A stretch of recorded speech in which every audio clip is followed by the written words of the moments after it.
it's Em here today to talk about T. Kingfisher's A House with Good Bones. You know I love a good haunted house story, and this is my first T. Kingfisher novel. I've obviously heard a lot about her as an author and wanted to try her, and this felt like a good place to start considering it's the kind of book I typically really enjoy. I did enjoy this one as well. This is the story of 32-year-old Samantha. She goes home to, I want to say North Carolina, to stay with her mother in the house that had been her grandmother's. And that's important because this house has some weird stuff going on. Samantha at first thinks it's her mom having some weird stuff going on, like maybe mental health issues. And then slowly begins to realize / believe that no, there's more to it than that. We go from psychological, maybe we veer into full supernatural stuff. It reminded me very much of like an M. Night type movie where you have this build up and then this the last 30 or 40 pages of this book, very cinematic in their description. That just kind of all starts to happen. The climax, as it were. But I gave it 4 stars. I liked it a lot. But it's not a very long book. And I felt like there was some stuff that could have been more fleshed out. Also, you're hearing this all from Samantha's point of view, and she's a fun-ish character. I don't 100% love her almost flippant attitude. I was also trying to understand how her computer at home worked with the Wi-Fi, but her phone wouldn't work with the internet. That felt weird to me. I guess that's possible.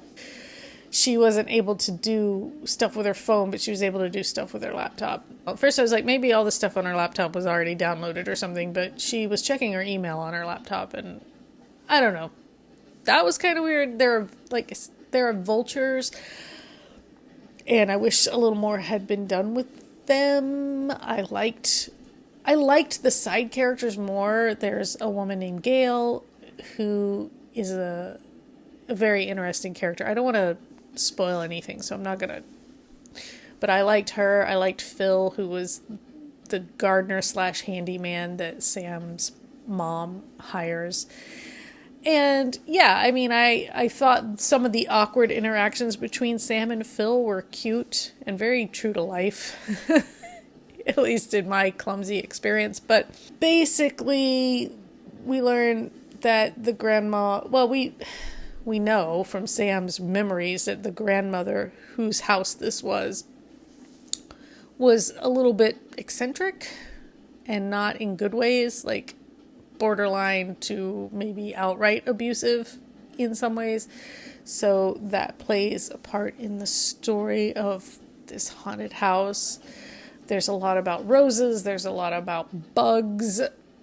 So yeah, I would say that at the end, when we get to they're not big bads, but the final boss fight type thing. I don't know how to explain this without giving stuff away, but that was appropriately kind of creepy and gross. But then the final solution to their problem, which is this very supernatural thing. It kind of gave a little bit of Stephen King, where he builds up to something and then there's not a whole lot you can do that's going to live up to everything that's been built up to.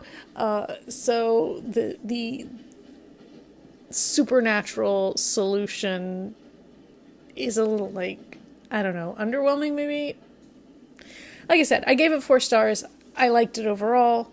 I would potentially read more by T. Kingfisher if it were a premise that interested me. There are too many books in the world, not enough time, so I have to be pretty selective. There are very few authors I would be like, I'll read it no matter what. Maybe if I read 1 or 2 more by her and it turns out I just love those 2, she would be an automatic read, as it were. I'm trying to think if I even have any authors where I'm like, oh, I read everything by them I can't think of a single one now. There were in my childhood, in my youth, authors that I would read anything by, but I think I'm past that now in life, maybe. Anyway, if you have authors you absolutely must read, let me know in the comments. If you have good haunted house books that aren't too gross. I don't do gory. This was just gross enough, I think. Then let me know that too. If there are other T. Kingfisher books you think I should try, let me know that. And yeah, I've got some library books and Heaven Official's Blessing. Oh, and I've got the first of the Fragrant Flower Blooms with Dignity, because I've been watching that on Netflix and I really like it. If you've watched it, I don't know how many people are watching it. It's really sweet and cute slice of life anime, and so I decided to read at least the first volume of the manga and see. So far it's pretty much almost exact to the anime, but I don't know if that will continue. I've only read the first chapter, I guess, which is pretty much the first episode of the anime as well. So yeah, it's really sweet. Better than it has any right to be, as my husband put it. So if you've read or watched that, let me know that too. I want to know other people out there are reading and watching that. But until next time, take care.